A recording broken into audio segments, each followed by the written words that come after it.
예. 지금 뭐 9월 정국이라고 해놨지만은 어차피 지금 오늘 이야기해야 될 거는 역시 세월호 그 특별법 문제 그 추이를 어떻게 봐야 될 건지 이거에 대한 그 여야 대치 이 문제가 핵심일 것 같습니다.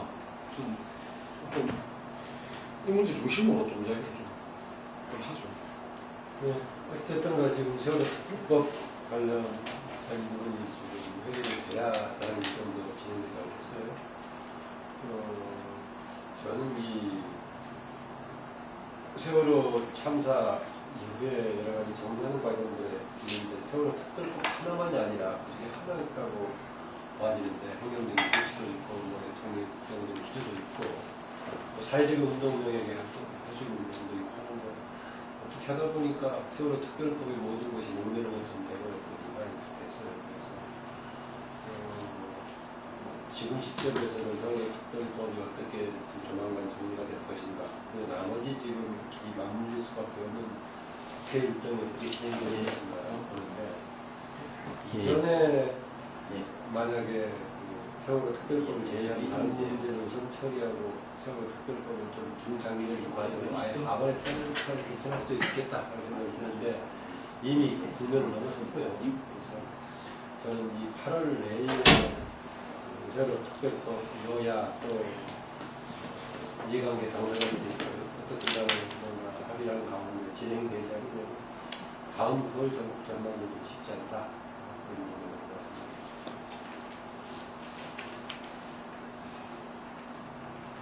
저는 이 세월호 특별법이 양상이 지금 작년에 국정원 댓글 박근혜 정권 퇴진 국면으로 2단계 양상으로 가고 있다.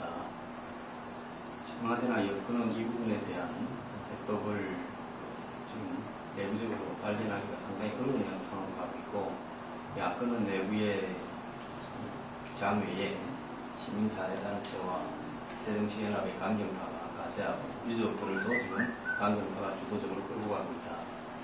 그래서 이 기소권과 수사권 문제는 사실상 현재의 한국의 보수 정권으로 봐서는 양보할 수 없는 부분인데, 이 부분이 쟁점이 되어 있고 그런 부분이 결국은 중간에 중재하는 답을 못 내고 있다. 그래서 결국은 특검 추천 이런 부분에서 여건이 양보할 수 있는 법의 특안에서 3절 특검에서 추천할 수 있는 부분을 포기를 하고 양보를 하고 그 선에서 사실상으로 정리되는 게 맞고, 그 다음에 조사위원회에서 조사위원들이 한 의견에 대해서 좀 더 수사권과 기소권이 있는 것과 비슷한 형태로 사실상으로 조사위원회 활동을 보장해주는 이런 여야 합의를 끌어내는 선에서 마무리를 해야 된다. 그리고 대통령 연장은 유가족들이 대통령에게 조건을 철회하고 대통령을 보고 수사권 기소권을 여당에 지시해서 해달라 라는 식으로 면담을 요구하는 상황에서는 대통령이 가서 그 부분에 대해서 실질적으로 말을 할 수도 없고 해서도 안 되는 거죠. 결국은 대통령이 거기를 만남으로써 그 말을 하지 않더라도 여당에 양보를 하라는 정치적인 타협을 시사하는 양상으로 끝내야 되는 것이 옳다고 보는데, 과연 야권 내부에서 이런 문제에 대해서 자체적으로 합의를 다 내고 그걸 수용할 수 있는가 하는 문제에 달려있고, 결국은 다 거의 다른 국감이라든지 지금 1차 국감의 시기가 29일째로 지나가 버리고 있는데, 이제 국립국감이니까 그 다음에 기타 각종 민생 현안 법률이라든지 이런 부분에 대해서 여야가 만나서 방금 이야기 이런 수준에서 해결을 한다라고 합의를 보고 마무리를 해야 되는데, 지금 또 3자 협의체라는 유가족 대표까지도 복잡하게 있는데, 그 3자 협의체는 국회가 아닌 장외의 틀로서는 수용을 할 수 있다는 이런 어떤 부분에서 서로 융통성을 발휘하면 이게 답이 나올 수 있다고 보는데, 일부러 제가 생각할 때는 야권이나 장외의 야권 관계세력과 장외 세력이 일부러 받을 수 없는 이야기들을 자꾸 해서 이 사건을 국정원 댓글 정국처럼 정권 퇴진 운동 모양으로 갖고 가려고 하는 의도가 있고, 또 야권 새정치연합 내에서 주도권을 사실상 확보하는 단계로 이용하고 있는 게 아닌가 그런 생각이 듭니다. 세월호 특별법 문제는 여야 관계로만 바꾼 문제는 좀 아니라고 좀 생각하는 문제입니다. 여기에는 뭐 이제 그 피해 당사자로서 이제 그 유가족들의 이제 존재가 있기 때문에 이제 그렇고요. 이 세월호 특별법을 둘러싼 갈등 구도가 좀 이제 변화하고 있는 것 같아요. 이전까지는 사실 이제 여야 관계가 이제 중심이 되면서 이제 논의가 이제 특별법 문제 이제 논의가 이제 되다가 여기서 이제 야당의 어떤 한계가 드러나면서 새정치연합이 그리고 이제 유가족들을 뭐 대변하지도 못하고 중재도 하지도 못하고 이런 어떤 그 한계가 이제 드러나면서 이 존재감 자체가 상당히 이제 무기력하게 이제 되버렸고 이 상황에서 이제 유가족들도 이제 차라리 이제 야당보다는 이제 여당이나 이제 그 박 대통령을 이제 상대로 해가지고 이제 요구를 하는 이런 구조로 나가겠다고 봅니다. 그래서 그거는 뭐냐면은 결국 이제 정치권이 어정쩡하게 이제 좀 배제되는 속에서 유가족들하고 대통령하고의 갈등 구도로 이제 전개가 된다 이런 문제가 이제 될 텐데 여야 공이 뭐 상당히 이제 부담을 안고 있다고 이제 봅니다.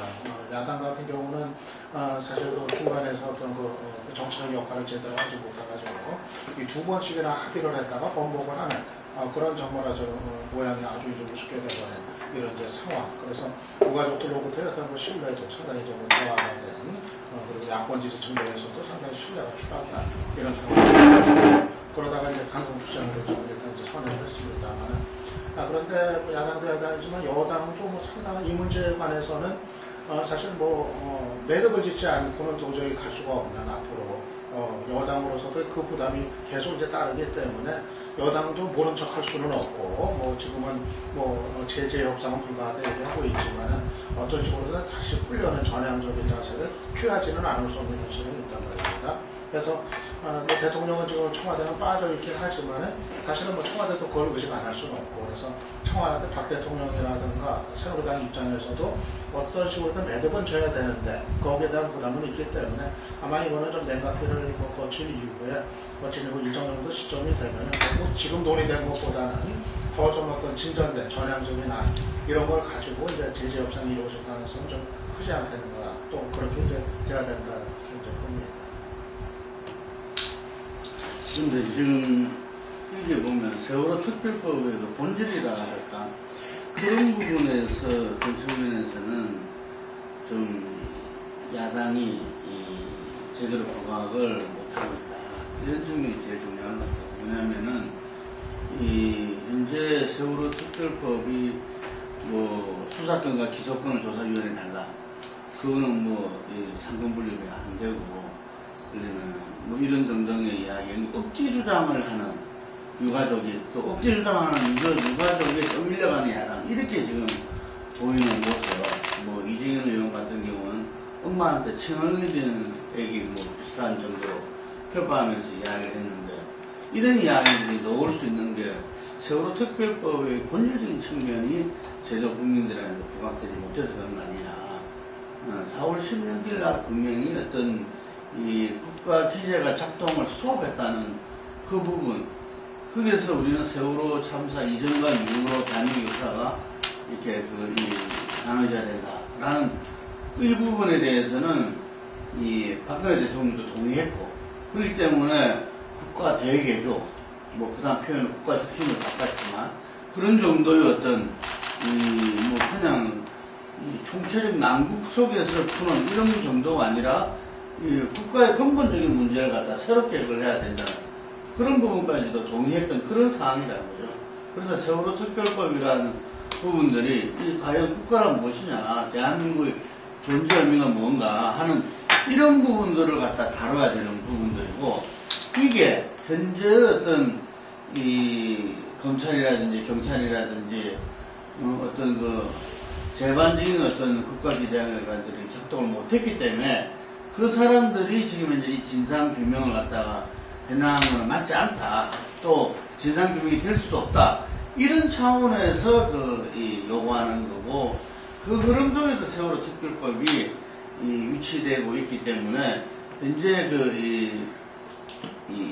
정치권, 그러니까 예를 들면은 유가족을 제외하고 여야의 정치권에서 보는 공방전이라는 것은 국민들이 볼 때는 상당히 좀 호도되는 왜곡되는 이렇게 해서 바라볼 수밖에 없는 이런 거고 또 한편으로는 이 언론 상황의 어떤 일방적인 이 장악, 우세 속에서 예를 들면은 뭐 희한하게 만들어가고 있다. 지금 SNS까지도 뭐 여러 가지 이야기가 나오고 있지만, 그래서 말하자면 이게 저는 2라운드 같아요. 이게 이 대선 댓글 부분 전국들이 뭐 실체적인 진실은 밝혀지지 정확하게 드러나지 않은 상태에서 어떤 뭐 한판 붙었다가 그 다음에는 또 뭐 이렇게 흐지부지 되고 또 넘어가는 이런 것처럼 세월호 이 부분도 이제 박근혜 이 정부의 하나의 2라운드처럼 지금 벌어지고 있는데, 본질적인 측면들이 제대로 부각되고, 그리고 그 속에서 그건 난 다 알고 있다 이런 부분이죠. 그 속에서 그럼 이 문제를 해결하기 위해서는 여야가 없다는 이야기가 그래서 나오는 거다. 이게 그래서 이 여야를 초월해서 우리 역사에서 진짜로 진상 규명을 할 수 있는 것 해야 되는 것은 단순하게 여야가 아니라 대한민국이라 이 국가기관을 제대로 어떤 정립하는 데에서 필수적인 거다 이런 이야기입니다. 그래서 근데 지금 뭐 아까 그 이야기 중에 조금 냉각기를 갖고 이렇게 하는 그런 모습도 나왔습니다만, 사실은 지금 이게 상황이 그렇게 시간을 갖기에는 굉장히 여러 가지 불안한 요소가 많다. 안식하고 있는 40일이 넘었죠. 40일이 넘어가지고 어떻게 될지 모르는 그런 것도 있고, 오늘 또 학생들이 뭐 15개 정도가 지금 행진을 하고 있고, 상황이 이렇게 갈수록 복잡해지고 긴박해지는 그런 양상도 있다. 그래서 뭔가 좀 해법이 빨리 나오지 않으면 어디로 튈지 모르는, 어디로 갈지 모르는 그런 것들이 있기 때문에 가급적이면 빠른 시일 내에 합의점이 나와야 되는 거 아닌가 그런 생각도 드는데, 조금 더 이야기를 좀 진행시키고. 예, 제가 이야기를 드리겠습니다.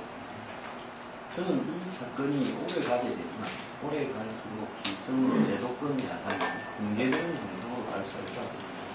장외 제야나 또 밖의 사회단체와 시민사회단체나 진보 정당 입장에서야 이런 문제가 크게 부각이 되고 사람이 모이고 전체적으로 정권에 대항하는 분위기가 되고 하면 그것은 굉장히 만족스러운 결과처럼 느껴질 수 있겠지만, 궁극적으로 자기들이 보는 그 세계는 우리나라의 야권 지지자들의 극히 일부에 불과하고 또 그보다는 10배, 20배 이상의 합리적이고 중도적인 야권 지지자들이 상당히 많다고 보고 있습니다. 그런데 세월호 사건이 지금 몇 가지 지나는 과정에서 제가 보기에 저는 뭐 보수 측에 대변하기 위해서 토론을 나왔지만 보수 진영의 입장이 아니라 전체적으로 세월호 사건의 이 지속 변수로 야권이 지난 지자체 선거에서 압승을 해야 되는데 사실상 뭐 비기다시피 개우기겠고 이 지상공 재보선에서는 패배했고 지금도 지지율이 추락해가고 있는 박근혜 지지율은 멈춰가 있고 사람이 이런 부분들은 결국은 이 투쟁을 지속해가면 해갈수록 국민들 다수의 입장에서는 세월호라는 이름에 담겨있는 거기에 있는 비극도 있을 거고 정권의 무능도 있을 거고 여러 가지가 복합되어 있지만 한편으로는 그게 국민들이 분노했다가 정권에 실망했다가 그 다음에 야권의 입장을 동조하다가 이제는 지겹다 빨리 끝내라라는 어떤 시각이 굉장히 많다는 걸 인식을 해야 됩니다. 항상 우물 안에서 갇혀가지고 개구리가 하늘을 보면 그게 자기 세상 같지만 실제로는 그러지는 않다는 거죠. 그렇기 때문에 새가 닳아졌을 때 쳐야 되는 것처럼 지금까지 동력이 유지되어 있을 때 세월호 정국을 원만하게 여권의 양보를 합리적인 수준에서 이끌어내서 이걸 탈피하고 국가 전국으로 옮겨서 제가 볼 때는 2라운드를 걸리고 그 다음에 조사위원회를 출범시키고 상식 특검을 출범시켜서 세월호 사건을 다루는 게 야권에서는 뭐 훨씬 유리할 수 있다는 게 제가 보는 시각입니다. 그런데 이 문제에서 지금 월남전 같은 일종의 수동에 빠진 것 같아요. 미국은 이라크전 같이. 그래서 야권은 이 문제에서 계속 부딪히고 싸우고 있으면 뭔가 될 것 같고 될 것 같고 하지만 결국은 전체적으로 국민들이 정치권에 대해서 회의를 느끼고 실망을 하고 이렇게 가면서 야권의 지지 상도는 점점 축소되어 가고 있다. 그 점을 갖다가 좀 느껴야 될 것 같아요. 특별법 문제에 관해서 장기 표류하는 상황이 뭐 여야 뭐 공이 이제 부담을 저는 안고 있습니다. 야당 같은 경우도 글쎄 이제 앞으로 한 어떤 식으로 투쟁을 뭐 계속 이제 해나가야 될 것인지 그런 방법을 모색하는데 상당히 뭐 고민이 없을 없을 거고 장기화 된다고 했을 때 그리고 뭐 물론 이제 저는 아까 황소장 얘기하신 것처럼 뭐 저런 부담도 있습니다. 그러니까 뭐 유가족이라든가 아니면은 또 이 야당 입장에서도 뭐 앞으로 이 여론전에서 이제 뭐 또 좀 상당히 좀 이제 뭐 고립이 될 수 있는 뭐 그런 어떤 뭐 상당히 뭐 좀 불리한 상황 같은 거 이런 게 또 있을 수도 있고 상황이 이제 길어지는 그런 부담을 뭐 의식할 수가 있겠죠.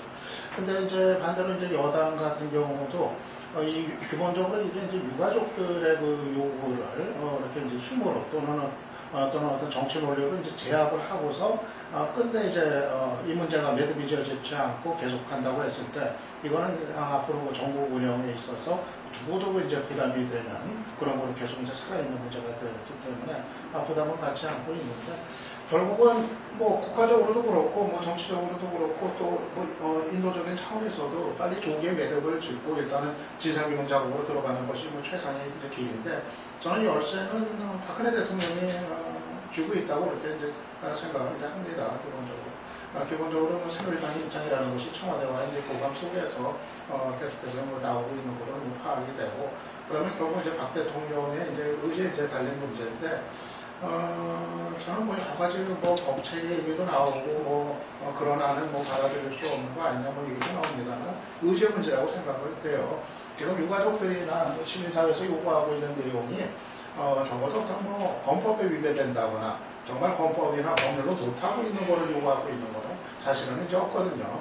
다 의지만 있으면 다 실행이 현실적으로 법적으로 제도적으로 가능한 것들이라는 점에서 이제 그러하고 그런데 지금처럼 이렇게 대통령의 문제에 관해서 완전히 발을 빼고 있는 것 이런 거는 좀 국가 어떤 운영자로서 대단히 이제 무책임한 모습 아닌가 좀 이제 그런 이제 유감도 싫었고 저는 이 하나만 더 말씀드리면 유가족들의 그 요구를 무리하다고 탓할 일은 전혀 아니라고 생각을 이제 해요. 이거는 기본적으로 뭐 유가족들이 정치를 하는 것도 아니고 정치인들도 아니고 자기 아이들을 잃은 엄마 아빠들 그 부모들 입장에서 그런 이제 요구를 하는 거기 때문에 저는 그거는 뭐 충분히 뭐 지금 수준의 그 요구가 뭐 당연히 있을 수 있는 거고 뭐 그거를 탓할 뭐 일은 아니다. 지난해 댓글의 연장선상에서 정부 벌써 있을지 모르겠다는 두 번째 성격이 달라요. 댓글 논란은 이미 지난 과거에 대한 문제이기 때문에 사실 그 문제가 처리되지 않더라도 전부 당사자들이 자세만 관리하면 그냥 해결될 수도 있는 입장만 관리하면 그렇게 가서 해결될 수 있는 그런 상황이었거든요. 지금 세월호 특별법은 현재 지금 유가족들하고 양식한 사람 걸려있는 문제에서하고 다르다. 그래서 반드시 지금 국민에서 해결되지 않으면 굉장히 복잡한 문제가 생긴다고 합니다. 김동구 대표가 지적했던 특별법의 핵심적인 내용이 아니고 무슨 다른 걸 가지고 지금 언론에 진짜가 되니까 했는데 원래는 김동구 대표가 버젓이 세월호 특별법이 좀 조명이 됐어야 맞습니다. 제가 보기에는. 그래서 처음 예상했던 대로 가면은 국정조사가 상당히 진행되거나 그런 단계에서 그거를 토대로 해서 특별법의 방향을 잡고 정적인 모임을 잡고 해야 되는데 그게 없는 상태에 진행되다 보니까 진상규명과 거기에 따른 책임을 논하는 것에 포커스가 맞춰질 수밖에 없다 지금. 근데 그걸 지금 다시 되돌리기는 좀 이미 지난 시점이고요. 대신 지금 저는 이게 타협으로 결정될 것인가 뭐 할 것인가 현실적으로는 뭐 국회에서 결정해야 되는데 야당의 지는 역할이 저는 이미 회복하기 불가능한 상태가 되어버렸다고 봅니다. 결국은 유가족하고 입장을 어느 정도 반영해서 협상한다는 걸 타협한다고 해야 되는데 야당의 역할이라는 것은 그걸 중재하는 역할은 아니었어요. 근데 지금의 야당의 중재라는 것이 무의미하게 되어버린 시점이라는 겁니다. 그래서 그나마 야당의 역할을 살린다면은 여당이 폭넓게 해서 형식적인 3자 협의체라는 걸 받아들여서 한다면은 그나마 야당이 같이 개입해서 논의할 마당이 생길 수 있지. 그것이 아닌 상태에서 무슨 야당이 여당하고 협상할 뭐 주체도 안 돼버리는 것이고 또 그만큼 유가족들이 야당에 기대는 바는 없기 때문에 당장의 진행의 주체는 제가 보기에 여당하고 유가족으로 이미 국면이 넘어가 버립니다. 그래서 야당은 지금 빨리 달리 할 수가 없다. 그러면 야당이 그러면 그렇다고 해서 지금 바로 현장에 활동하는 것밖에 없어 보이는데 왜 국민적인 설득을 가질 것인가? 또 다른 관계로 남아있어서 야당은 이 국면에서 할 수 없어서 해결 정책은 그것 역시 이제 이미 야당이 가지고 있고 그렇다고 봅니다. 대신 이제 야당이 대통령을 향해서 외치는 것은 저는 비난, 비판을 할 수가 있지만은 문제 해결의 권리를 저는 대통령한테 던지는 게 과연 맞는 것인가? 5월 19일에 가만 이후로 대통령이 유가족을 한번 방문하지 않고 하는지는 정말 상식적으로 이해하기 어려운 이상한 대통령이지만은 그런 문제에 대한 비판을 할 수가 있지만 지금 이 문제 푸는 데 있어서 저는 사실상 그 특별법의 내용도 대통령이 주관하고 있다 하더라도 협상과 비판과 직접적인 당사자는 여당을 향해서 해야 되더라고 봅니다. 근데 추상적으로 대통령을 향해서 하다 보면은 국민적인 공감을 얻는다거나 푸는 데 도움이 될까? 좀 저는 그런 생각을 하고 있습니다. 저는 이제 이번 그 세월호 문제를 보면서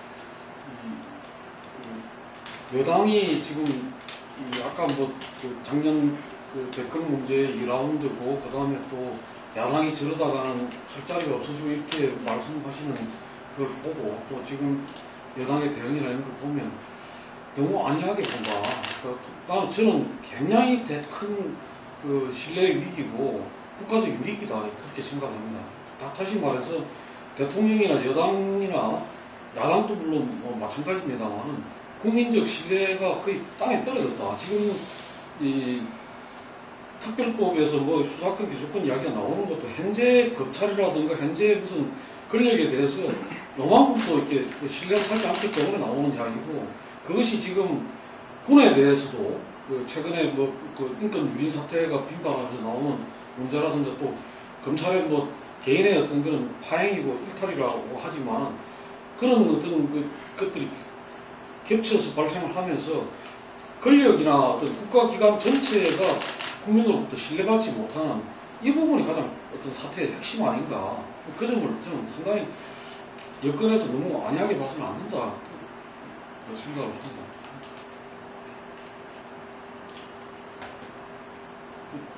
여론은 뭐 좀 상당히 좀 분화가 되어 있는 건 이제 뭐 사실인 것 같고요. 서로 이제 문제 많아가지고 뭐 최근에 뭐 리얼미터도 조사 보니까 합의안을 뭐 받아들이다 보니까 이런 거 국민 전체로 봤을 때는 좀 더 많고 야권 지지층에서는 제재협상 반응이 이제 더 많은 그런 의견으로 나오는 것 같은데. 실제로 우리 사회 전체를 놓고 보면은 세월호 참사고 직후에 진짜 뭐 거의 뭐 전 국민적으로 이제 뭐 애도하고 슬퍼하고 분노하고 이랬던 거하고 이제 비교하면은 지금은 좀 이제 갈라져 있는 건 이제 뭐 사실인 것 같고, 그러니까 일각에서는 세월호 필요 정도 뭐 실제로 있는 것 같고, 저 주변에 여러 가지 뭐 반응들 보면은 그리고 또 역시 뭐 젊은 층을 중심으로 해가지고는 철저한 진상규명 요구, 특별법 요구가 또 이제 대단히 나오고 나는 좀 있는데, 아마 야당 같은 경우는 상당히 뭐 이제 뭐 딜레마라고 할 수도 있을 것 같아요. 앞으로 뭐 투쟁 방식을 뭐 이제 고려하는 데 있어가지고 기본적으로 지금 유족들하고 이제 같이 간다고 이제 그것이 이제 뭐 대원칙이 되겠지만은. 그렇다고 해서 이제 다른 거를 모두 이제 보이콧하고 뭐 전국에 시작이 되고 이제 그러는데 상황이 이제 장기화됐을 때 과연 이제 어떤 기조로 이 문제를 이제 풀어나갈 것인가, 뭐 야당 같은 경우 야당들은 딜레마가 이제 있을 텐데 저는 어차피 이제 유가족하고 야당도 일정한 분화는 뭐 예상해야 되는 거 아닌가 하는 생각을 이제 좀 이제 해봅니다. 그러니까 유가족들 같은 경우에 사실 뭐 철저한 진상규명 이외에 어떤 다른 거를 가지고 절충할 이유는 이제 없는 거고, 그것이 안 되는 한 뭐 끝까지 이제 뭐 가야 되는 이제 입장이 이제 될 거고, 그다음에 이제 야당 같은 경우가 뭐 거기에 이제 같이 이제 연대를 하면서도 뭐 이제 상황에 이제 따라서 어떤 뭐 진상규명을 위해 보장이 되는 선에서의 어떤 뭐 정치적 절충의 어떤 요소를 하지는 않는다거나 아니면은 또 이제 저 국회를 통한 어떤 뭐 이제 활동이라든가 이런 것들 뭐 그런 가능성도 또 여론은 뭐 올 수밖에 없는 상황 아닌가 이렇게 이제 생각은 드는데, 아무튼 야당 같은 경우가 좀 상당히 이제 유가족들과의 어떤 연대, 이걸 이제 어떻게 풀어나갈지는 좀 상당히 이제 고민을 좀 따르는 문제 아니겠나 생각합니다. 지금 새정치민주연합의 가장 큰 문제가 저는 50보 100보론이다. 이제 국민들이 바라볼 때 새정치민주연합이 새누리당과 비교했을 때 뭐 그 당이다. 라는 이 아주 심각한 문제. 말씀도 못하고 말인가요? 뭐 민주주의나 뭐 혹은 경제민주화 뭐 이런 저런 문제에 있었어도 불구하고 뭐 새누리당 별 다를 바 없다. 이 부분이 지난 730 재보선의 참패의 어떤 기본적인 그 원인이었고 그 부분을 지금 이제 새정치민주연합의 그런 많은 의원들이 굉장히 의식하고 있다. 이게 뭔가 이 세월호 특별법을 관련된 문제에서는 완전히 새누리당과 새정치민주연합은 달라야 되는 걸 보여줘야 되는데 결국은 또다시 50보 100보처럼 저렇게 하는 새누리당이나 지금 대충 거기에서 맞춰서 이제 예를 들면 풀려고 하는 어떤 새정치민주연합이나 크게 봐서 또 비슷한 거 아니냐. 그것이 1, 2차 이 협상안에 대해서 당내에서 이렇게 비토되는 저는 그런 과정이다 이렇게 생각하고 그 속에서 그 문재인 의원이 누가 뭐래도 지금 이제 이 야당의 어떤 이 대선 다음 대선도 대선 후보였고 또 다음 대선도 생각했고 이번에 내년 초에 어떤 그 전당대회에서 당권도 결국은 뭐 문재인을 떠난 생각할 수 없는 분이 예를 들면 이 강화문 단식에 동참했다는 것은 상당한 저는 의미가 있다. 그렇게 봐야 된다. 이게 이 문제를 어떻게 풀려고 하는가 이 문제에서 야당의 입지가 어느 정도인가를 갖다가 볼 수 있는 거다. 자기들은 누가 그렇게 이야기했죠. 정청래 의원인가 뭐 유족의 뜻이 뭐 예를 들면은 전부다는 식으로 예를 들면 이게서 50보 100보론을 자기들은 극복하기 위해서는 현재 이 유족의 하고 일정 정도 떨어진 가운데에서 여야 합의 안에 도출은 지금 상당히 어렵게 돼버렸다. 이게 그래서 말하자면은 자기의 동조 단식은 말할 것도 없고 의원직 사퇴 예를 들면 1라운드에서 금방 아까 지적하신 대로 어쨌든 지나간 문제니까 국회는 이렇게 원내에서 활동해야 된다는 속에서 자기 투쟁에 갔다가 적고 이렇게 왔지만 사실 그 과정에서 여론의 뜻에 밀려가지고 제대로 못한 측면들이 있죠. 그 당시에 김한길 대표도 아무 성과 없이 사실은 국회에 들어올 수밖에 없었고 근데 그런 부분들이 지금 50보 100보론의 기본적인 현재의 야당의 모습을 갖다 가져왔다. 그래서 제가 볼 때는 총력투쟁이라는 표현을 쓴 것 같은데 방향선 대표가 그래서 이거는 이미 지금 현재 새정치민주연합은 그 부분에서 운신의 폭이 별로 없는 상황이 온 거 아니냐 이렇게 보여집니다. 저는 이렇게 봅니다. 국민들 다수한테 설득력이 있게 해야 되는데 지금 현재 일가족이나 세월호 특별법을 만들자고 하는 사람들은 이 세월호 사건이 가지고 있는 양면 중에서 발생하고 난 뒤에 구조를 못한 부분이나 그 이후에 있어서 정권에 없는 부실한 대처 이런 부분에 집중을 하고 있는 것 같아요. 제 개인도 그렇게 확신하고 있고 보수에서 상당한 부분이 그렇게 보고 있습니다.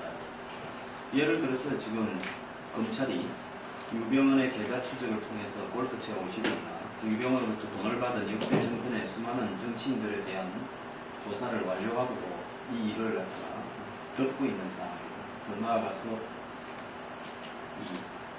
유병헌 일가에 대해서 세월호 이 참사의 책임에 상당한 부분이 있는 것도 사실이죠. 야권이 정권에 책임이 있다고 주장하는 만큼 유병헌 일가의 탐욕적 경영이나 부실하나 법을 무시한 돈을 벌기 위한 어떤 시스템 속에서 또 거기에 그렇게 되도록 도와준 역대 정권 정관계 고위 인사들이 있는데 그러면 지금 이 세월호 진상조사위원회나 상설특검이나 이 목적이 특별법의 목적이 뭐냐? 세월호 침몰의 원인을 정확하게 진상규명을 하고 그런 사태가 재발되지 않고자 한다면 직접 세월호가 침몰되는 과정에서 벌어졌던 이러한 일들도 조사 대상에 넣어서 같이 조사를 하겠다. 설사 그렇게 조사를 했어야 지금 현 야당 의원 중에서 돈을 먹은 사람 저는 몇 명을 알고 있어요. 있더라. 예단도 많고요. 있더라도 이런 부분까지도 철저하게 같이 조사하자라는 이야기를 해야 국민들이 다수가 그게 맞다, 그건 조사해야 된다. 특히 또 중요한 부분은 왜 선내에 대기하기라 했을까? 유조선이 왔을 때 9시 26분인데 그때 뛰어내렸으면 진짜 90%는 갈 수 있었을 텐데 이런 것도 중요한 원인입니다. 그래서 이런 원인들을 다 같이 넣어서 특별법원에 이런 거를 규정하자 해야 되나? 지금 현재 특별법을 만들자 그러고 진상조사위원회를 하자 그러고 그 다음에 예를 들어 사실 특검을 하자 그러는데 국민들 다수는 도대체 무엇 때문에 만들자 하는가 라는 부분을 이해를 못해요. 그래서 처음에는 그 분노하는 분위기 이런 분위기에 기대해서 여론조사를 해보니까 53%가 동의를 한다 이렇게 했지만 점점 갈수록 여론조사에서도 불리해지고 있는 이유가 그런 것들을 제대로 설명해내지 못하고 있다는 겁니다. 그래서 뭔 주장을 하려면 세월호 유가족만을 위해서 특별법을 만드는 것은 저는 아니라고 봐요. 다시는 세월호 같은 참사가 재발되지 않도록 하는 제도적인 장치와 거기에 어느 정도 부패 유착 커넥션을 정확하게 조사해서 누가 전배를 갈아치는데 직접 간접적으로 입조했는가를 규명하는 부분이 돼야 되는데 이런 부분들에 대해서도 주장하고 있다는 게 전혀 알려지지 않고 있고요. 정청래 의원이 이야기한 유병현 일가의 책임은 10분의 1도 안 된다. 이런 이야기들만 양권에서 돌아다니고 있는 이런 부분으로 과연 세월호 특별법에 열심히 싸운다고 국민적 동의를 얻어내겠느냐. 저는 그런 부분도 중요하다고 봐요.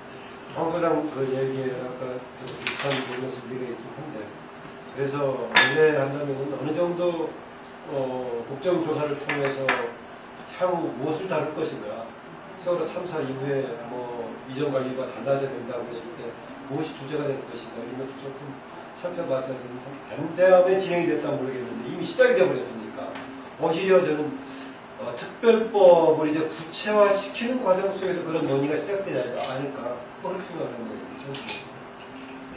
그 점은 조금 있다고 봐요. 그러니까 지금 야권이 왜 철저한 특검이 필요한 건지를 내용을 가지고 이제 국민들한테 이제 설명하는 그 과정은 상당히 지금 부족하다 그런 생각이 들어요. 지금 특검하면 당장 이제 나오는 얘기가 주로 한 두 가지거든요. 그러니까 대통령의 7시간, 박근혜 대통령의 7시간, 또 국정원의 어떤 개입 의혹, 유착 관련 의혹 이런 건데 사실은 이제 그런 부분들이 특검 필요성에 이제 전면에 내세워지니까는 그런 이제 정치적인 예단을 너무 앞세우고 지금 일종의 어떤 정치적인 의도 속에서 이제 특검 요구를 하는 거 아니냐 이런 일각의 시선도 있는 게 사실이고 그리고 또 실제로 그런 부분들이 까봤는데 특검을 했는데 뭐가 없을 수도 있는 지금으로서는 예단하기가 어려운 그런 이제 사안일 수도 있고 뭐 그렇기 때문에 저는 사실은 그런 식의 접근은 이 어떤 특검이나 진상규명 세월호 문제를 너무 이렇게 정치 논리로 가는 것 같은 그래서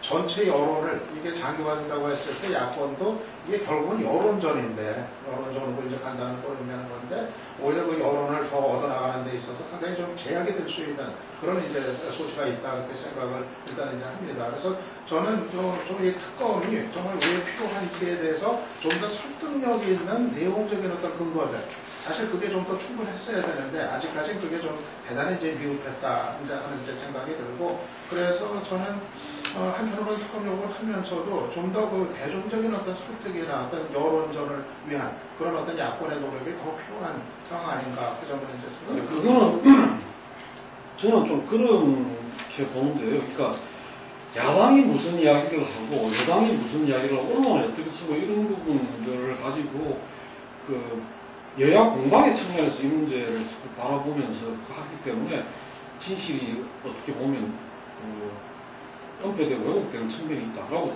특히 언론의 책임이 난 너무 크다고 봅니다. 지금 뭐 저 강화문에 집회하는 데나 이런 데 가보면 대통령 7시간이 어떻고 뭐 국정원이 뭐 어떻고 이런 이야기 일체 안 나오거든요. 그러니까 진상이 뭐냐, 그 진상을 규명하기 위해서 특별법을 원한다. 그 이야기지. 그 외에 지금 언론에서 쓰고 있는 이야기들, 아까 말씀하셨던 여당 쪽에서 이야기하는 논리나 유병헌이 어떻고 뭐 이런 부분들이나 여러 가지 이야기나 또 야당에서 뭐 일각에서 나온다는 이런 이야기들이 그게 지금 그거에 오가 있지 않다. 근데 언론에서는 건 너무나 이 흥미 위주로 내지는 뭐랄까 자극적인 거 위주로 하다 보니까 이게 오히려 그 특별법을 원하는 사람들이 그런 요구를 하는 거 그냥 비슷하게 이렇게 몰아가는 측면이 있다. 그건 좀 아니지 않나? 근데 진상 규명한다고 했을 때 당연히 지금 다 정리가 안 됐지만 어느 부분에 대한 진상 규명을 얘기하는가도 조금 정리할 필요가 있지 그러니까 않나요? 아까 이야기했듯이 왜 가만히 있으라 했냐? 그거 굉장히 중요한 문제죠. 네. 그리고 이 어떤 가정에서 가정을 하고 그게 묵인되고 침몰을 했느냐? 그 유배관이나 청해진 거기에 책임일 거고. 그 다음에 또 이후에 구조 문제에 있어 갖고 해경이 그런 문제들이 다 포함되어 있는 건데 저는 뭐 그거에서 어떤 쪽만 유족들이 그걸 하고 이런 건 아니라고 봅니다. 아니, 그런데 지금 강도층이 그렇게 비춰지고 있어요. 그리고 또 솔직히 말하면 지금 현재 검찰은 자신했지만 지금 현재 민방사상으로 유병헌 일가의 재산으로 유족을 보상해 줄 수 있는 돈이 시금도 없습니다. 왜냐하면 배임 횡령 행동은 뭉천적으로 회사에서 남은 회사에 주주들이 요구를 하면 돌려줘야 돼요. 회사들은. 또 유병헌이 자산의 분분을 함으로써 사실 소송이 거의 어렵게 되고 있습니다. 결국은 유족에 충분한 보상을 해주고 구조, 그 다음에 인양 비용 이게 지금 1조 원 정도 될 가능성이 있어요. 이런 비용을 갖다가 조달하는 문제에 대해서도 제가 유병헌 특별법을 만들어서 그다음 이런 기업인들도 앞으로 다시 이런 부패한 기업인들을 수백 년으로 단죄하고 이런 기업인을 도와준 정강기 고인사도 처단을 하자 이렇게 해가 제가 유병헌법을 주도하고 있는데 새누리당 157명한테 보냈는데 일주일 동안 6명이 찬성했어요. 새누리당이 발의를 했는데 그건 뭘 이야기야? 왜 유병헌법을 반대하냐? 소극적이냐? 새누리당이 발의해놓고 야 그럼 말할 것도 없고요. 이것은 뭔가 하면 솔직히 말하면 이 세모그룹이 부도난 이후에 부채 탕감이나 새로운 대출을 돕지 않았으면 그 다음에 이 독점 우량권을 주고 고문배를 헐값에 들고 거기에다가 또 수많은 산업은행 대출이 있고 금융기관 대출이 3,747억입니다. 정치권이 이걸 돕지 않았으면요 청해진 명의라는 것이 존재를 할 수가 없습니다. 그래서 이런 어떤 부분에 있어서 규명을 좀 하자라는 이야기들을 하는데요. 그럼 야 그럼 이런 논리가 옳지 않습니까? 조금의 문제만 있어도 특검하자 하는 사람들이 그럼 여기 제가 말하는 이 부분에 대해서는 왜 침묵을 하는가? 여기에요. 제가 볼 때 야당 의원도 좀 걸리겠지만 여당 의원이나 지난 정권이나 수두룩하게 걸릴 거예요. 그러면 정말로 책임이 있는 숱한 것들 핵심 부분은 덮어놓고 나머지 부분을 가지고 서로 유리한 부분만 정치 정치만 시켜서 진상조사하자, 상설 특검하자 이런 부분에 대해서 논리적으로 이게 좀 납득이 가겠느냐라는 부분이죠. 근데 그 부분은 아직 뭐 이제 특검 대상 자체 아직은 뭐 고찰이 되지 않습니다. 아직은 야당이나 유가족들이 뭐 팩트로서 뭐 갖고 있는 게 없기 때문에 아직은 뭐 지금 거론할 기회는 좀 많이 없다고는 그렇게 생각을 하고요. 제가 아까 이제 그 얘기했던 거는 이제 이게 좀 장기화되는 특별법 문제가 결국은 어느 쪽이 이제 여론을 더 얻느냐 이 어떤 힘의 싸움으로 가까워질 때가 이제 크단 말입니다. 그래서 저는 그 유가족도 그렇고 야당 같은 경우도 더 넓은 여론을 얻기 위한 그러한 어떤 그 노력은 뭐 더 강화가 되고 필요한 거 아닌가. 이게 왜냐하면 이제 자칫하면은 제2의 국정원 댓글 투쟁 식으로 그런 식의 어떤 과거에 있었던 어떤 정치투쟁적인 어떤 성격을 갖는 거로 간다고 했을 때 결국은 이게 힘이 실리기가 더 어려운 이런 상황이 뭐 장기화된다고 그랬을 때 있을 수가 있기 때문에 저는 아마 그 부분을 좀 의식할 필요가 있다는 생각이 들고요. 저는 이제 또 하나는 그건 이제 그거고 저는 적어도 그 특검 추천권을 유가족들한테 주는 그 선에서 실질적으로 좀 이게 좀 대타협이 대합의가 좀 이루어지는 것이 최선이 아니겠는가 그렇게 이제 생각합니다. 기존에 지금 합의한 거 가지고는 그게 유가족들이 도저히 동의를 할 수가 없어요. 보면은 계속해서 뭐 유가족 동의 얻도록 되어 있지만은 계속 새누리당 여당에서 부적합한 인물을 동의할 수 없는 인물을 내세웠을 때 그거를 유가족들이 거부하는 것도 한두 번이지. 그게 서너 번 되고 나면은 유가족들 때문에 못한다. 유가족들이 특검하지 말라는 얘기 아니냐. 이렇게 될 때 뭐 거의 실시되고 또 유가족들이 동의할 수 없는 아니고 그렇다면은 적어도 그 대통령도 얘기했었던 진상 규명은 유가족들의 여한이 없도록 하겠다. 유가족들한테 그런 어떤 다짐을 또 했으니까 대통령도 그러면은 적어도 여한이 없도록 할 수 있는 방식.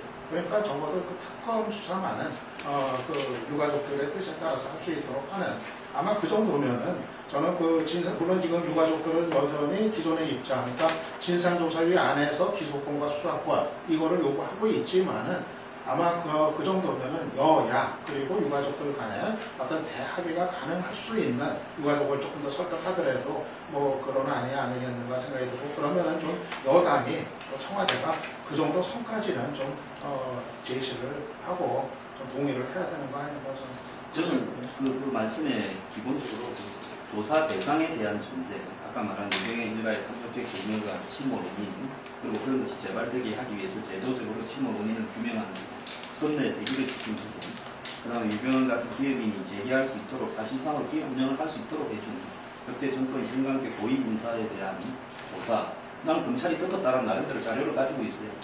그래서 이 부분에 대해서 이 특검의 범위에 들어간다면 저는 동의를 합니다. 유통령하는 것은. 그거 못할 거 없죠. 뚜뚜한데 못할 게 뭐 있습니까? 저는 그래서 야권이 좀 더 국민적으로 보편적인 설득력이 갖추도록 국민들한테 세월호 특별 진상조사위원회, 침몰 진상조사위원회가 뭘 하고 그 다음에 아까 상설 특검이 뭘 하고 특별법원에 뭔 내용이 담겨 있는가를 좀 알릴 필요가 있어야 그래야 꼭 야권의 핵심 지지자 외에도 중도나 또 보수 진영 안에서 동의할 수 있도록 만들 수 있다는 거예요. 무조건 하자고 주장만 하지 거기에서 뭘 하는가 국민들 보고 물어보면 그걸 제대로 아는 사람이 제가 볼 때 5%도 안 된다. 이렇게 해가지고 어떻게 선택력을 가져요? 그래서 지금 이것을 좀 표현이 그렇습니다만 막연한 진상규명론 가지고 계속 정치적인 투쟁을 할 것인가 아니면은 현실적인 정말 규명에 착수하는 것이 바람직한가는 저는 야당 말고 장애밖에 야권 그룹에서는 생각해 볼 필요가 있다는 겁니다. 그 점에서는 아까 김동우 대표가 이야기하는 문재인 의원의 행보를 중심으로 해서 야권을 해석할 것이 아니라 야권의 행보에 문재인 의원이 과연 바람직한 방향으로 행동하고 있는 것을 판단해 볼 필요가 있다고 생각합니다. 그런데 이게 정말 해법이 지금 유 박사 지적한 등등의 정도까지 수렴을 못하고 끝까지 여당이 밀어붙여가지고 해법을 안 내어놓는다면 그 이상의 다른 해법이 없지만은 저는 이 시점에서는 여당도 조금 변화의 가능성이 있고 해법을 내놓는 게 맞다라고 봅니다. 안 그러면은 이명식 주관님 얘기한 대로 전국은 이제 끝을 볼 수 없게끔 좀 악화될 가능성이 있다고. 저는 대단한 위기적인 상황이라고. 근데 위기라는 것이 여당에서 전혀 해법을 안 내놨을 경우에 위기로 갈 수밖에 없지만은 상당히 근원적인 기대를 가지고 아니면 위기로 간다라고 보는 것은 아닐 수도 있다라고 봅니다. 제가 위기라는 표현을 쓴 건 아까 이야기했듯이 신뢰가 지금 야당도 포함해서 하는 이야기입니다. 그러니까 모든 이 정치 집단이나 이 소위 말해서 국민들이 믿고 최소한 기대를 걸어야 되는 집단들이 전부 다 스스로 지금 무너지고 있는 거 아닙니까? 저는 현재는 모두라기보다는 기존에 이미 이제 야권의 입장에서는 여당과 대통령에 대한 신뢰가 없었지만은 야당은 지금 저는 당분간 야당으로서의 기능이 실종될 수밖에 없다. 무기력해 있다고 봅니다. 여당이 폭넓게 했던 이야기지만 3자 협의체를 수용하지 않는 한 유가족의 중재자로서 야당의 역할을 지금 하기 어렵다. 현실적으로는 지금 유가족들하고 여당하고 협의 속에서 그나마 나머지 대안이 나올 수밖에 없습니다. 그래서 이제 야당의 문제는 이 문제에 대한 돌파의 주체보다는 내부적으로 어떻게 지도부를 포함한 혁신을 가동시킬 것이냐 당당히 아마 오늘 논의 이후에는 저는 그것이 오히려 논의에 초점이 될 가능성이 있다고 봅니다. 사실은 현실적으로 봤을 때 지금 얘기하신 것처럼 지금 세월호 문제는 여권 세력하고 여권 쪽하고 유가족들이 직접 요구를 하고 또 얘기를 해가지고 푸는 게 현실적인 안이 되어버린 이런 상황이 이제 된 것 같아요. 사실 야당이 그 중간에서의 역할이 한계가 뚜렷이 이제 드러났고 그리고 여당의 벽이 결국 여당의 벽이 이제 기본적인 문제가 지금 되고 있는 것이기 때문에 오히려 더 유가족들한테 더 힘이 실리는 그런 이제 상황이 지금 되어왔고 사실은 지금 이 정도 상황까지 유가족들이 전체적으로 지금 버틴 것도 사실 야당의 힘보다는 어떻게 보면은 지금 김영호 씨의 뭐 단식 같은 게 그런 어떤 그 행동이 지금까지 그 버팀목 역할을 해왔다 이럴 수가 있기 때문에 차라리 그게 맞는 것 같고 그리고 저는 그 지금 이제 유가족들을 상대로 한 그 일련의 어떤 그 공격들 이런 거는 중단이 되는 것이 가장 옳다 그렇게 이제 생각이 듭니다. 있습니다. 물론 이제 이거를 지금 집권 세력, 이제 여당이 공식적으로 하고 이런 건 아니지만, 주로 이제 보수 언론과 이제 보수 진영에서 그러한 이제 움직임들이 계속되고 있는데, 이게 그야말로 유가족들을 심판하는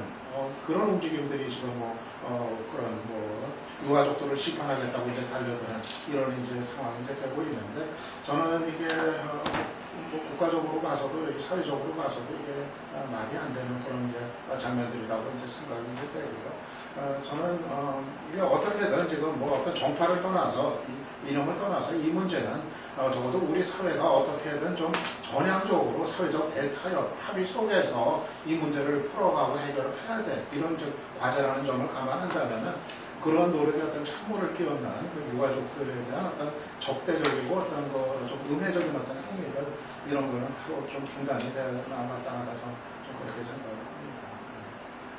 세월호 특별법 문제가 저는 이제 뭔가 수용이 되는 방향 그 차원에서 조금 종합적으로 기울여서 제 입장을 말씀드리자면 좀 여당이 좀 변화 가능성이 있다고 봅니다.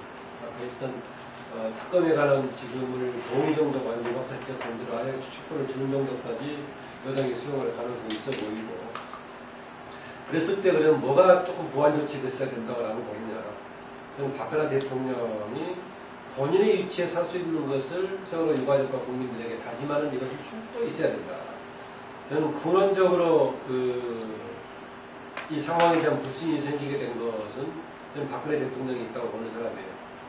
물론 최근에 이제 합의 추진 과정에서 황당한 진행을 했던 박영선 원내대표를 중심으로 실책이 있지만 왜 여기에 대해서 특히 유가족들의 특별법에 기대했는지, 저는 특별법은 황 소장 이야기한 여러 가지 좀 중장기적인 내용을 포함한 다른 문제까지 구명해야 될 과제지 유가족들이 여기에 오로지 목매야 될 그런 방안은 아니었다. 오히려 크게 해줄 수 있는 부분은 저는 박근혜 대통령이 근본적인 태도에다가 행정적인 조치를 상당히 풀 수 있는 게 있었다는 거예요. 그런데 여기에 대해서 5월 19일을 대국민 담화 이후로 전혀 한마디 없어 보이고, 그 다음에 국정조사 과정을 보면서는 이제 집권 여당은 이 문제를 풀어야 될 과제로 보는 것이 아니라 뭔가 귀찮아서 빨리 해결하고 지나가버려야 된다고 생각했던 것 같고 보이고, 또 김기춘 나오라고 해서 나오지 않고 하다 보니까 이제 할 수 있는 것이 결국은 특별법밖에 없고, 특별법도 그냥 믿을 수 있는 것이 아니라 유가족이 직접 주관하는 정도의 특별법이 돼야 된다는 생각을 갖겠다는 점은 청와대에서 비롯됐다라는 것을 제가 자각해서 약간의 부분적인 제도적인 보완도 특별법이 필요하지만은 대통령도 뭔가 본인의 입장에서 할 수 있는 역할에 최선을 다하겠다는 것을 표시해주는 게 필요하다고 봅니다. 제가 볼 때는 한편으로는 이양구 원내대표를 주목할 필요가 있다 하는 생각이 들어요. 이 원내대표 되는 그 과정은 이야기를 들어보니까 이 사람 이 원내대표 되고 싶다. 예. 이 사람을 위해서 어떤 분을 장관으로 가게 하고 이런저런 것들이 있었다는 이야기죠. 나 그때 그냥 들었지만 가만 생각해 보니까 참 그게 어떻게 통할 수 있느냐 이런 부분에서 상당히 박근혜 대통령이 지금 이양구 대표의 역할론을 아주 좀 중시하고 있다 이런 생각이 들었어요. 이번에도 유가족과 김무성 당대표가 만났는데 아무 없이 그에 대한 구체적 성과 없이 끝났고, 지금 이양구 원내대표가 오늘 또 2차 만남을 가진다 그러잖아요.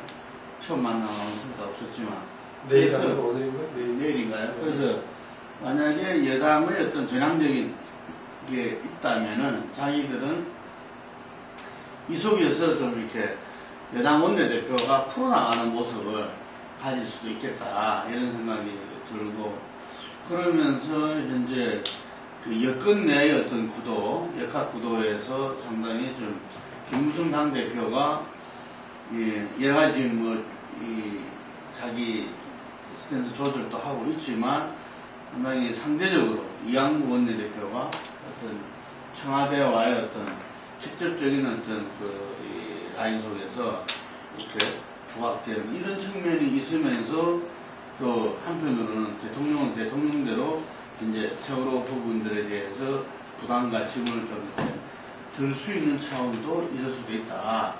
이런 이 생각이 들고 그런 부분들이 이렇게 지금 여건 내 여러 가지 문제점들 이런 부분들도 함께 좀 풀어나가는 어쨌든 간에 요즘 전국을 보면은 이 여당이 그런 걸 잘하는 것 같아요. 보면은 우리 옛날에 이 김희주 실장이지 비서실장이라서 그런지 몰라도 뭐 이렇게 좀 대단히 어떤 이렇게 이 정치를 갖다가 나름대로 이렇게 오가나이즈하고 이렇게 컨트롤하는 이런 측면에서 보면은 상당히 지금 집권 여당이 이제 그런 부분들을 오히려 이렇게 이 계획을 갖고서 이렇게 해나가는 것 같고 야당은 오히려 좀 이렇게 밀려가는 이런 그래서 아까 저는 문재인은 이 시점에서 왜 저거를 이제는 상당히 정치 촌생을 좀 벗어났고 지는 이렇게 대선 이렇게 댓글 전국에서 보였던 모습도 비판도 엄청나게 받았잖아요. 그래서 조금 그런 부분들 이제는 조금 다른 차원의 어떤 모습을 기대하고 다들 그랬을 건데 왜 지금 저게 다시 이렇게 들어갔을까 이런 생각이 했을 때 지금 아까 제가 말한 대로 별 어떤 여지가 없다. 지금 야당으로서는 지금 이 부분까지도 이렇게 놓쳐서는 정말 50% 100%는 어떤 그 속에서 빠질 수 있다. 이런 판단을 문재인 의원과 중심으로 한 부분들이 한 것 같아요. 제가 볼 때는. 그래서 이 선명하게 드러나 버리잖아요. 나머지 부분들하고. 그래서 지금 야당이 이제 과연 저렇게 해서 다시 이 지지를 다시 모으고 어쩌 말하면은 좀 새로운 야당상을 갖다가 현재 김한길 대표 체제로 있어 왔던 이에서 극복해서 그런 걸 가질 수 있을 것인가. 그 부분에 대해서는 어쨌든 그게 방안일 수 있다는 것은 좀 만나면 좀 느낄 수가 있어요. 저는 그런 구상 속에 갔는지는 혹시 모르겠는데 제 판단은 그냥 하루 정도 같이 해주려고 갔다가 그냥 어저께 물안 방 빼지는 못하고 그런 상황이 된 게 아닌가라고 보고요. 전체적으로 봤을 때 소수의 세력을 결집시키는 새로운 방향 제시를 할 수가 있겠지만 수권 야당으로 가는 구심점 역할은 그런 방식을 할 수 있을 것인가에 대해서는 회의적이고 조금 부정적으로 보고 있습니다. 그러니까 지금 그러니까 다른 이야기로 조금 넘어가야 되는데 이야기를 어떻게 이게 안 정리가 안 되면 다른 이야기 해봐야 좀 약간은 허망하다 이런 상황이기 때문에 어려운 것 같습니다. 기억이 안 한수당. 저는 여기 지금 여기 보면 김문성 역할론과 박영선 책임론이 있는데 지금 여야가 아마 유사일에 여당 내부에서 김문성 역할론, 그다음 야당 내부에서 박영선 책임론 두 가지 다 제대로 해약하다고 보고 있습니다. 여건에는 보면 어쨌든 대표가 되는 과정에서 김문성 의원이 압도적인 지지를 받아서 친이나 비주류들을 엮어서 반박, 비박을 엮어서 대표가 되는 데는 성공하고 근데 되고 난 이후에 되기까지의 과정에서는 당청 관계를 갖다가 수평으로 놓겠다. 수직이 아니라 또 할 말은 하겠다 이런 건데 되고 난 이후에 서로 일어났다는 전국에서는 1+2라고 하지 않습니까? 김무성 대 이완구, 김기춘 이런 부분에서 김무성 대표의 역할이 굉장히 좀 축소되고 있다. 본인 스스로도 사실상 제도적으로 고쳐지는 이런 부분이 아닌 의미 없는 이야기를 예를 들어서 출판 기념회를 하지 마라, 이코노미를 하자, 술을 먹지 마라 이런 거 하나만 하는 이야기라고 보거든요. 그걸 법적으로 제도적으로 개선을 하는 쪽으로 가야 돼요. 그 다음 더 나아가가지고 이 김무성 대표가 아이스크 킷이라고 얼음물 덮어 쓰면서 하는 이야기들 이런 것들을 보면 실제로 김상조에 대한 이런 디테일한 해결책을 마련하는데 남이나 이런 것도 좀 떨어지는 게 아닌가 이렇게 좀 비춰지는 부분이 있고요. 마찬가지로 박영선 핵심 모습 국민공감 혁신위원회인가를 비대위원으로 정해놓고 지금 위원도 출근 못 시키고 장기 표를 하고 있습니다. 그러니까 여권과 야권의 공이 지금 이 직책에 걸맞는 당의 지도부 역할을 갖다가 못하는 어떤 공개적 상황이 뭐였다는 이건 정당 정치에서 굉장히 좋지 않은 부분이라고 보고 있거든요. 그래서 이런 어떤 부분에서 여권과 야권이 세월호 부분을 해결하는 가면 갈수록 점점 더 여야의 지도부의 힘이 약화돼 버리면서 실제로 당 밖의 세력의 힘들이 정당에 이렇게 뭐 야권은 장외 제야, 그다음에 여권은 청와대 입장 이런 것들이 같이 추진될 가능성이 더 많아지고 있다는 거죠. 그래서 야권부터 보자면 야권이 이런 상황이 지속되는 것은 굉장히 좋지 않다고 보고 있기 때문에 박영선 비대위원장 체제로 갈 것이냐 말 것이냐를 야권이 빨리 결정을 하는 게 좋다고 봅니다. 이 시간을 끄는 것은 굉장히 안 좋다고 보거든요. 야권을 위해서. 국민들이 지금 이 지리멸렬한 야권 지도부를 보는 것이 안철수 김한길 지도부부터 시작해서 6개월이 넘어가고 있습니다. 이런 형태의 야권 지도부의 모습은 결국은 대한민국의 야당은 실체가 뭔지, 중심이 뭔지, 뭘 지향하는 건지 애매모호하다라는 것을 국민들에게 비춰지니까 야당의 지지율이 지금 20%로 더불어민주당으로 내려가고 있는 부분입니다. 그러나 여당은 결국은 이런 식으로 예를 들어서 실제로 돌아가는 부분과 간판이 이렇게 다른 부분이 오래가게 되면 여당 내부에 큰 혼란이 조만간에 분열이 생길 가능성도 있다는 거죠. 그러면 이런 부분들을 결국은 지배하는 것은 뭐냐? 장외의 선동과 또 일종의 정치 종합적 테크닉이 지배해야 할 가능성이 굉장히 크기 때문에 여야가 실제 지도부의 이름에 걸맞게 내부적인 어떤 그 모습들을 빨리 준비하는 게 맞다 하는 게 좀 중요하다고 봅니다. 저는 김무성 대표의 역할과 관련해서는 공천이 맞물려 있지 않는 한 당분간은 원내 중심으로 갈 수밖에 없다. 당 대표가 힘을 발휘했을 때는 공천이 걸려있을 때 다른 여러 가지 변이 가는 것인데요. 그게 없는 상태라 지금 정기 국회로 이루어지는 원내 중심으로 가면은 이완구 원내대표의 힘이 실리는 측면이 있을 것이다. 거기다가 저는 이완구 원내대표가 당대표 임기는 2년이지만 원내대표가 1년이기 때문에 구체적으로 제가 표현하기는 그렇습니다만 향후에 이완구 원내대표의 정치적인 후보 등을 고려했을 때 청와대와 굉장히 협조적인 관계를 갈 수밖에 없을 것이다 라는 생각을 하고 있습니다. 그리고 박영선 지금 원내대표의 경우에 지난번에 혁신비대위라고 표현을 노력했는데 원내대표하고 당을 혁신하는 비대위원장하고 겸한다는 것은 아마 불가능할 것입니다. 애초에 구상이 잘못됐다고 봐지고 그래서 짧게 하면 과도기적인 관리투대의 비대위원장 역할을 할 수가 있겠지만은 원래 얘기했던 혁신 비대위를 꾸릴 수 없을 것이다. 그런데 박영선 본인은 보니까 지금 위원장 본인은 상당히 그 욕심을 갖고 있는 것처럼 보여요. 당직도 다 임명을 해버리고 비대위원 구성도 아닙니다.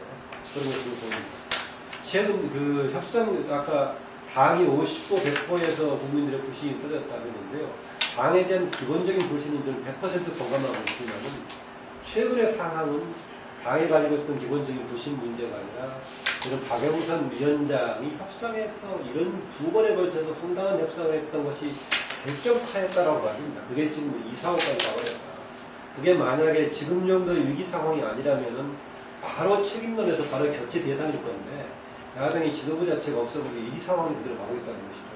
두 번 다 구체적으로 얘기하자면 첫 번째 협상했을 때 가족과 연결을 했던 TF 감사하고 전혀 연락이 없이 전해체도 연관없이 진행했던 오늘 날 불쑥 4일날 밤에 회의에서 비대위원장으로 추인됐는데 바로 7일날 이것을 바로 발표해버리고 그러다 보니까 전해체를 그만뒀지.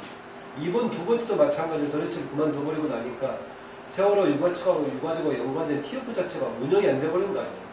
그러니까 정책위 의장인 오윤구 위원 대신하게 했는데 이런 방향으로 타협을 하려고 하니까 오윤구이 1시간 동안 하지 말라고 했다는 아무 대답 안 하고 있다가 가서 그냥 타협 결론 내려버렸다는 거 아니에요. 대책이 없이. 그런 상황이 돼버려서 지금 박영선 원내대표가 중심으로 되는 현 체제는 저는 민주당을 지속하기 어려울 것이다.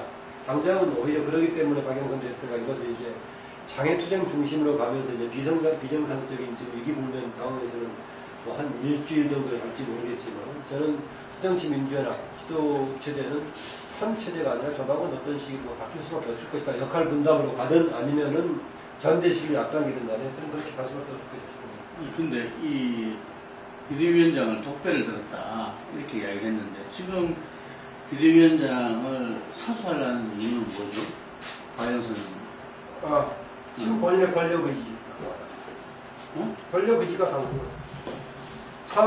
사무총장 체제든 그 다음에 뭐 연구원장이든 주배 본부장이든 다 임명해버렸잖아요, 지금. 저는 이제 지금